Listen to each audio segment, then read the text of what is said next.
మరలా లోకం వైపు చూస్తున్నారని, శరీరానుసారంగా ప్రవర్తిస్తున్నారని, దేవుని నిర్లక్ష్యం చేస్తున్నారని, దేవుని మందిరానికి దూరం అవుతున్నారని ఆ సంగతి తెలిసినటువంటి పౌలు గారు ఒక మాట అంటారు. మరలా వచ్చి, ఓ అవివేకులైన గలతీయులారా. ఏ సంఘం ఆ సంఘము? చెప్పండి, ఏ సంఘము? గలతీయ సంఘం. మరలా గలతీయ ప్రాంతంలోకి వచ్చి, ఓ అవివేకులైన గలతీయులారా, మీరు ఆత్మానుసారంగా ప్రారంభించి శరీరానుసారంగా ముగిస్తున్నారు. ఒకప్పుడు ఆత్మానుసారంగా నడిపించబడి ఇప్పుడు శరీరానుసారంగా నడిపించబడుతున్నారు. అసలు మిమ్మల్ని ఎవడు భ్రమ పెట్టాడు?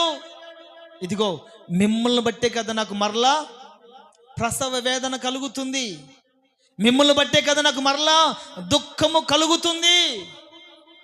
ఒక సేవకునికి దుఃఖం ఎప్పుడు కలుగుతుంది తెలుసా?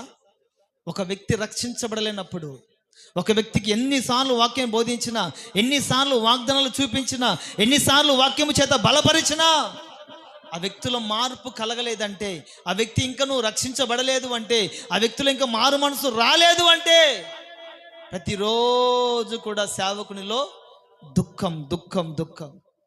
మరి దుఃఖానికి ప్రతిగా సంతోషం ఎప్పుడు కలుగుతుందంటే, అమ్మా అర్థమవుతుంది అందరికీ? ఏదో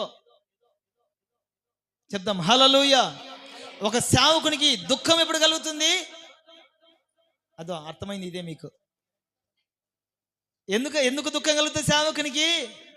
సేవకుడు పంచే వాక్యాన్ని బట్టి, అతడు చేస్తున్న ప్రార్థన బట్టి, ఇంకా ఎవరైనా రక్షించబడకపోతే వారిని బట్టి సేవకునికి దుఃఖం కలుగుతుంది. మరి సేవకునికి సంతోషం ఎప్పుడు కలగాలి? మాకు తెలిసిన ఒక సేవకుడు ఉన్నాడు.